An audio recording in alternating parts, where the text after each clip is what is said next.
Hey everyone, it's Nicole again, and I'm here to do my April reading wrap-up. I'm sitting in a different spot again because last week, or not last week, but for my last video I filmed in front of this window and it was actually pretty nice lighting, so I thought I'd try it again. I'm sitting on my beanbag chair instead of on the floor, and yes, I do have a beanbag chair because I'm an adult. But anyway, it's really rainy today in LA and it's super gray, so there's not very much natural lighting, so figured I'd try sitting here and see how that goes. So let's get into the books that I've read. So the first thing that I finished was an ebook, and it's actually the only ebook I read this month. I was having a lot of trouble reading ebooks. I don't know why. I got new glasses, and I got computer glasses, and they've been super helpful for screens, and I think just not wearing them while looking at my phone was like really giving me a headache, so I was having a lot of trouble with ebooks. But I did read one, and that was The Tea Master and the Detective by Aliette de Bodard. And this was an e-arc from NetGalley that I got. This is a novella, and it's in this kind of overarching universe called Zuya, that I guess she writes a lot of novellas and short stories set in this universe, but you don't need to read them in any sort of order. So this is about this sentient, like, AI ship, and she's gone through this kind of traumatic event that's left her not wanting to go back into space.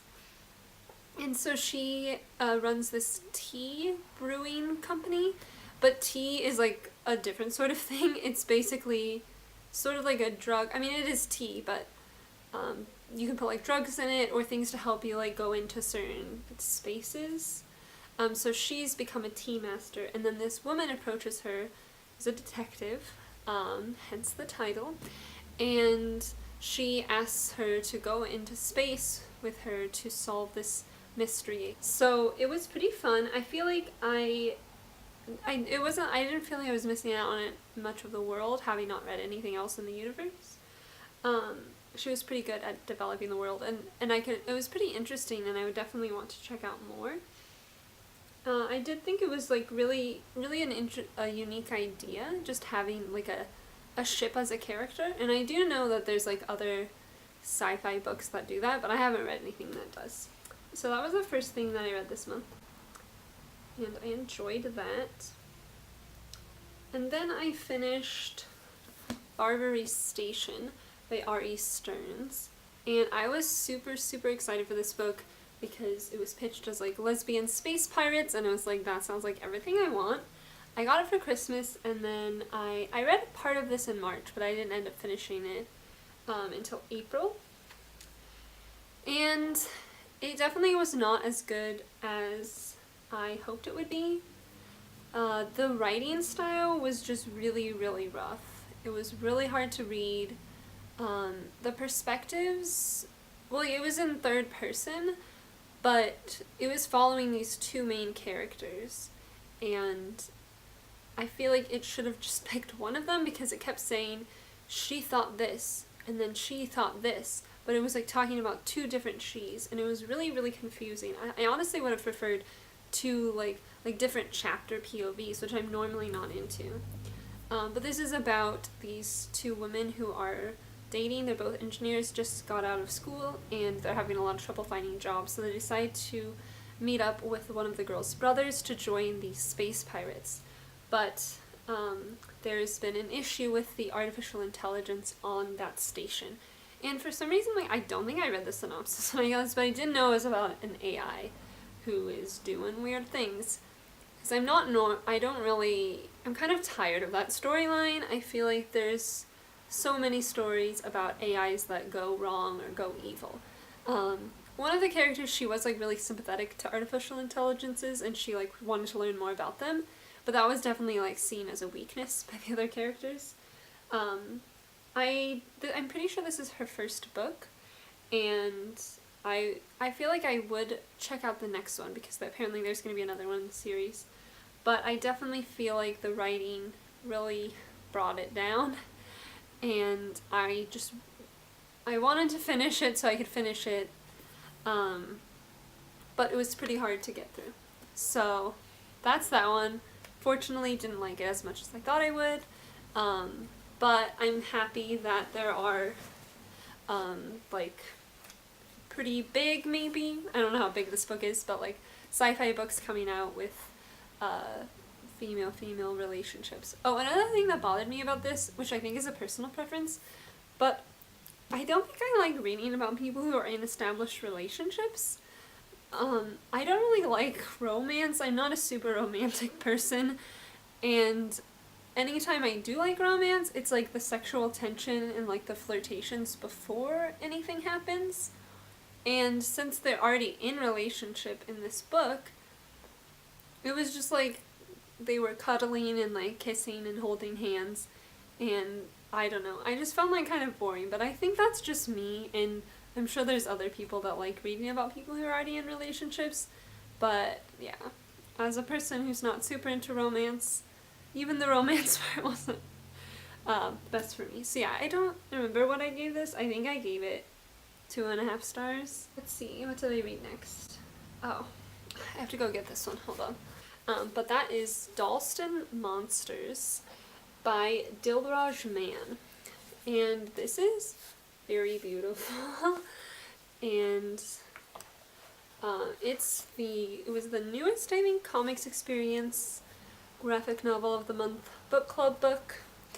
And this one I was super excited. I didn't know anything about it. I just got it and I was like, I'm gonna read this right now because it's so beautiful. A lot of people, it seems like, don't like the art style from what I've been seeing like on Goodreads and stuff. I would say they're kind of weird looking. Like, what's his name? The guy who does the Wrenchies. I feel like it's kind of a similar art style. Like, they're a little weird looking.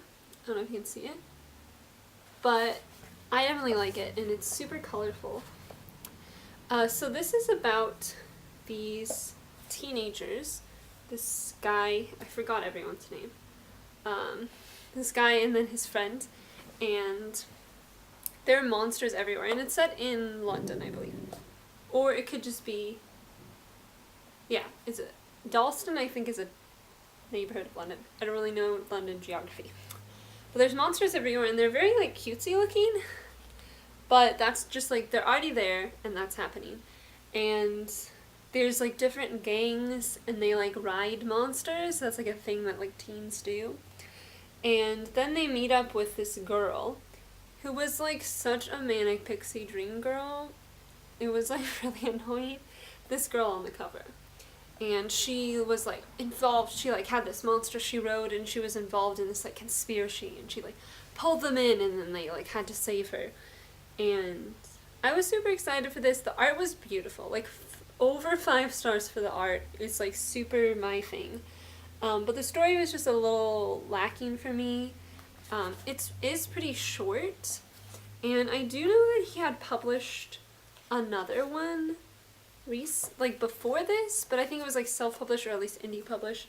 It was called like Dalston Monsters. So I wonder if that one explores the world a little bit more. I was a little confused about the publishing because it says this is his first graphic novel. But anyways, I really love the art, so I would definitely give this one a try. The story is like a little weak, but it was still really good. The next thing I read is something that Sylvia over at Wish Fulfillment is always talking about, and I went to my new comic book store because my old one is no longer around, and they had this kind of LGBT section. My old comic book store had it too, but this one was very big and it had all of the books that I wanted, and I definitely just rated it and got a ton. So I got Princess Ever After by Katie O'Neill. And this is just a cutesy little book. It was a webcomic, and it's about these 2 princesses. Or one's princess. Yeah, they're both princesses. And they fall in love. And I wasn't sure if this was going to be for me, because I feel like a lot of times there'll be like cutesy comics, and they're just like a bit too cute for me. But I feel like this was really well done. Like it was short, like really short, but it still had a plot. And it managed to give them interesting characters and have some character growth. So I feel like she did a really good job in doing that in such a short amount of time. So this one's definitely worth it, and thanks to Sylvia for like always talking about this book. I'm so glad I finally have it. And she has a couple of other books. She has this other one, like the Tea Dragon Society, and I kind of want to check that one out. I don't know if they have it at that store, but they probably have it in my library. And she has a new one coming out in the summer, I think. So yeah, she's definitely someone that I want to keep my eye out on, because her art is really cute, but she also does like actually good stories. All of her characters are like queer, so great. And the next thing that I read was The Poet X by Elizabeth Acevedo. And my friend got this for me for my birthday. Maggie, you can't come up here. There's like a lot going on. And I've heard people talking about this, but I didn't actually know for some reason that it was like told in verse. I didn't notice until I was like filming my book haul, and then I was like, oh, hello. But I really, really like this. I wasn't sure going into it because for some reason I thought the character was queer. I don't know why. No one said that anywhere. I just thought of that.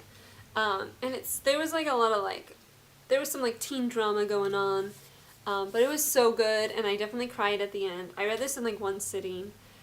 It was like super relatable, even though like, I think she's Cuban American, and I'm obviously not. And her like family's religious, and she's kind of dealing with that, but like wanting to explore other things, like boys, and also like doing poetry after school. So I didn't relate to those things, but like when I was a teenager, and like now, like I still really like poetry. I don't write as much anymore, but I wrote a lot of poetry in high school, especially when I was like her age, when she's like 15 in the book. And I definitely like wrote, like the way I started writing poetry was writing in my like diary, and then it would just basically be a poem, but I didn't know it. And yeah, I super related to that aspect because this is kind of like a journal, but all in poems. And it was really great, and if you haven't read this yet, you really gotta do it. It's super fast read, and it's definitely worth the hype, and I'm so glad I got to read this, especially while it's like still new. Tea break time. I like my dog mug. The next thing that I read was Her Body and Other Parties by Carmen Maria Machado. Maggie, come on. There you go. No, you're so cute. You can't see her. She's like right out of frame. I think you can see her little foot. She's going over there now. But this is a collection of short stories that are like speculative fiction. And there's a lot of queer characters. And it was so good. I love this so much. I read this in like 2 days, I think. I read most of them in one day because I was just like so hooked. A lot of them are really, really spooky, and they're also like really sexy, which was something I haven't heard people talking about. Like in a weird sort of way though. Not like steamy romance, but just kind of sexy, spooky stories. Yeah, it was super weird, really queer, like queer characters in like every story, I felt like. Or even if they were like, they seemed straight, they would be like, oh, I like love that woman, she's so beautiful. I was like, yeah. So this is great. I want to read so much more by her now. I think my favorite one, which is kind of weird, but my favorite one was Especially Heinous, which is a Law and Order SVU like story. So it basically kind of retells each episode. I've never seen a Law and Order SVU, but it was so good. I really liked it, and it like kind of made me want to watch it. It had the two main characters, and sometimes the episodes followed the story of what actually happened in the episode. But then it got weird. There was like ghosts and like doubles, and it was great. And that one's definitely my favorite one. So definitely read this one. So worth the hype. I don't know why I slept on this for so long, but I'm glad I finally read it. And I read a bunch of graphic novels. Well, not a bunch. I read like 3. So I read Bingo Love by T. Franklin, Jenn St. Onge and Joy San. And this is about these two women who meet when they're like teens in 1960s in like the South. And then they get pulled apart because their parents find out that they're in love and like can't do that in the 60s. And then they end up meeting each other later when they're like in their 40s, I think. And yeah, it's about their relationship. The plot, I don't know if this is a spoiler, but the plot is basically The Notebook with lesbians. This was like really cute and like really great to see these women in love with each other. I definitely would have wanted some more backstory about the other characters, because they both like get married to men and like have families, and then their families have families, and there's like a lot of people, and then it was like, oh, that person in the background looks really cool, but we didn't really learn anything about it, about the rest of them. And then there was this one part where someone was revealing a secret, and then there was like a little footnote, and it said, see what he said in this other book that's not out yet. And later they did kind of mention what he had said, but not completely, and I thought that was a little weird. But this was great, like, that this exists.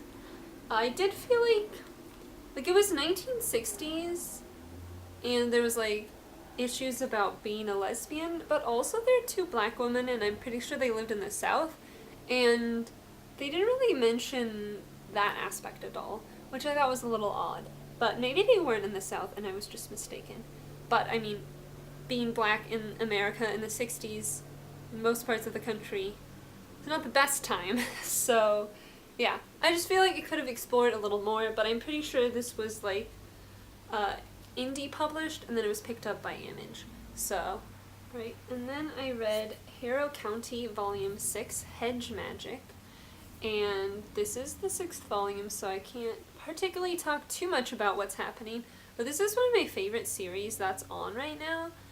It's about this young woman named Emmy who lives in this town and then discovers she has these powers and this kind of connection to this old witch that lived in their town. So in this one she's dealing with some issues with like her best friend Bernie? I can't remember. Bernice, that's her name.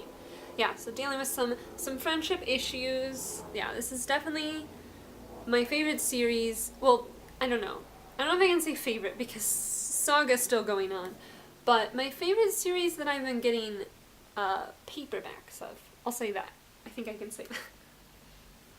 Oh my god, I forgot I read this one. I read The Double Life of Miranda Turner by George Kambadais and Jamie S. Rich. And I picked this up at my old comic book store when it was closing because everything was half off. And this one looked like Hench Girl. It just kind of reminded me of it, like lady superhero in like a caddish costume. And after I got this, I like went on Goodreads and a lot of people had given it pretty bad reviews, so I was a little worried about it, but I think because I went in with low expectations, I actually liked it more. I feel like that sometimes happens. It was pretty good, but the ending was like, I did not understand what happened, and it wrapped up really, really quickly. But, yeah, the rest of it was pretty good. It was about this girl whose sister dies, and then she realized that her sister has been secretly being the superhero, and she needs her to help solve her own murder. And so she kind of assumes the identity of the superhero to try to solve the murder. And yeah, I thought for a I keep getting these like indie superhero comics or like the cool Marvel comics like Squirrel Girl and stuff. And I just I don't think superhero stories are for me. And I feel like I just need to stop trying to read them because I just don't think I like superhero stories. I think because I'm more interested in reading about villains, people who are like just trying to be good all the time, they just aren't interesting to me. But for a superhero comic, I definitely like indie ones, and so I liked this one for what it was. But yeah, I just need to stop getting superhero books. Because I just don't like them. I read super villain books. The next thing that I read was a book that I've also been reading in March, and that was The Ministry of Utmost Happiness by Arundhati Roy. And I listened to about 80% of this on audiobook, and I definitely enjoyed it more on audiobook, but I think I got more out of it when I read the last little bit as a physical book. Arundhati Roy narrates it, so that was really awesome to hear her voice and just have her be telling me a story. And there's a lot of Indian words that I want to know how to pronounce correctly, so it was really great to get to hear those pronunciations. And then once I was reading the remaining 20%, I knew how things were pronounced, which was nice. I feel like a lot of people have been giving this not the best reviews. But yeah, I feel like a lot of people have been saying that this doesn't really have a plot, and I can definitely see that criticism. I would call this non-fiction fiction, because a lot of it is just about the history of India and specifically in what area was it? Kashmir. And I learned so much in this book, but it kind of tells it in a fictionalized story. So I don't know if that's a genre, I guess historical fiction. But yeah, I feel like that's why people didn't like it. And even with The God of Small Things, which is her first novel, which came out 20 years ago, I know people who just really didn't vibe with the writing style, but I really liked it. A God of Small Things, I think, is definitely better than this as a novel, but I definitely learned more from this.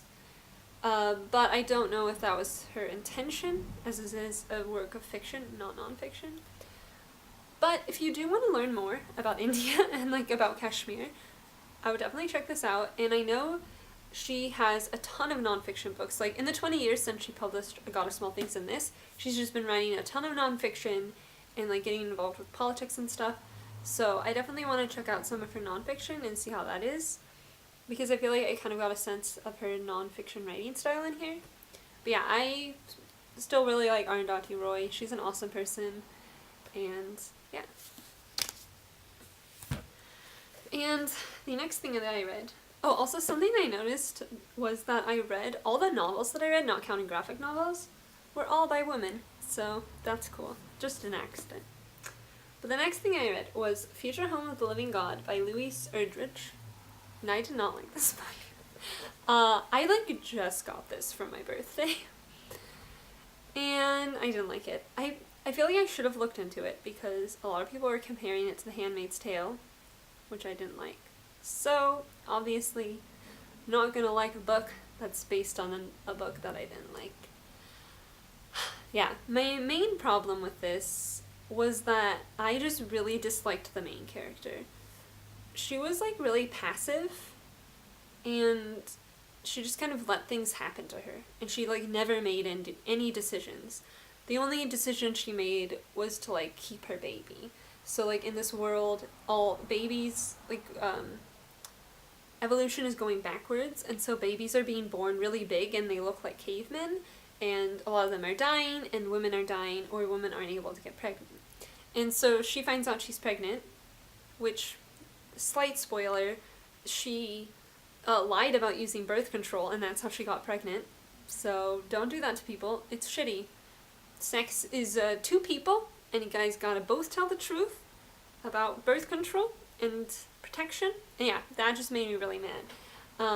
So she decided to keep her baby, even though people were snatching pregnant women off the streets, and she jeopardized her entire family, and lots of people got hurt. And yeah, that was the one decision she made.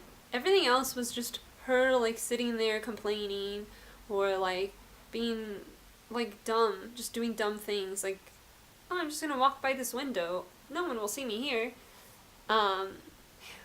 I don't know. And that was the problem I had with Handmaid's Tale. I really disliked the main character in there because she was so passive and not interesting. Yeah. And she didn't even want to fight the system in there. here, like, she kind of did. She was like, oh, I guess if you're gonna, I'll join, I guess. But yeah, this, I did not like, but I'm not, like, never gonna read a Louise Erdrich book again, because I've never read anything by her, and I've heard lots of good things. So, if you have another recommendation for a book by her, let me know, because I would like to read something else by her. I know The Roundhouse, like, came out recently. I think that's her most recent one after this. People seem to like that one. But yeah, let me know which one you think I would like. Alright, almost done, 2 left. So, I need a sip of tea. I have The Word for World is Forest by Ursula K. Le Guin. And I read this because in my like 5-star TBR prediction that I made almost a year ago, I have not read any of them except for this one now. So I was like, I need to read some of those books on there because I'm really slacking. This is about this planet that has a ton of like forest. It's like 80% forest or something. And humans have like destroyed all of their forests and they really need wood. So they find this planet and they decide to start collecting wood and sending it back to Earth.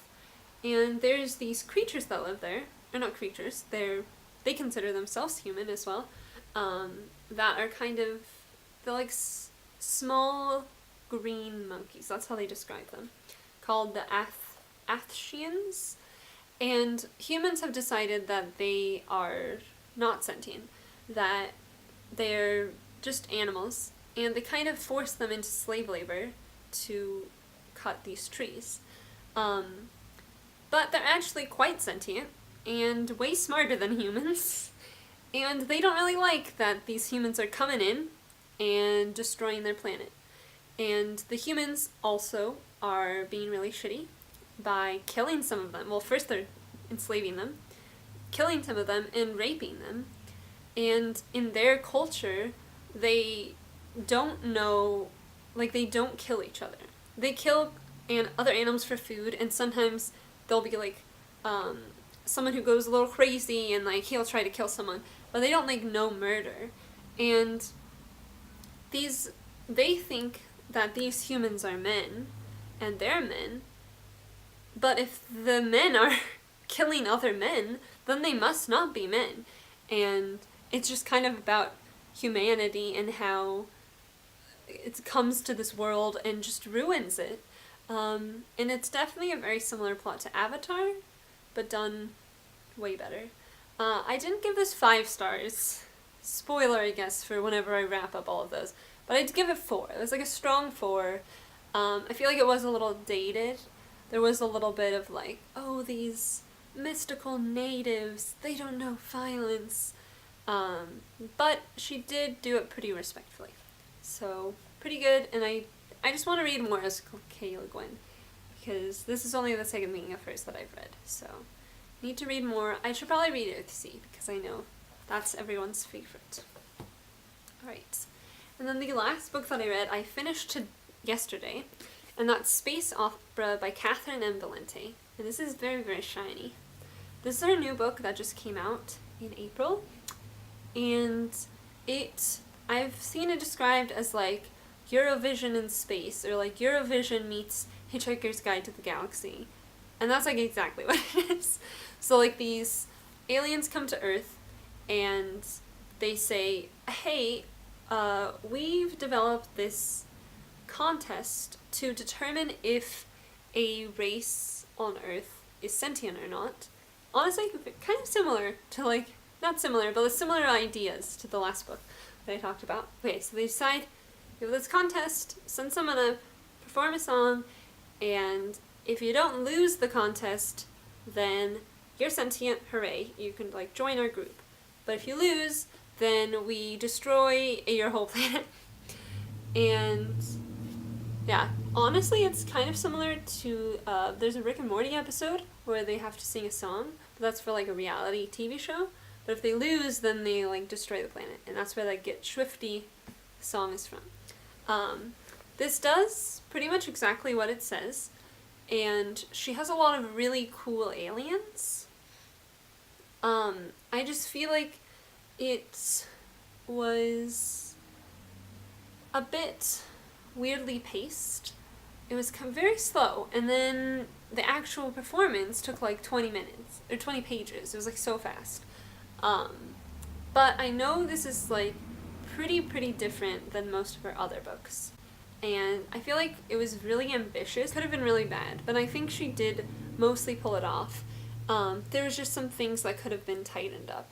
And I feel like she was also able to talk about like some deep stuff while having this like silly premise.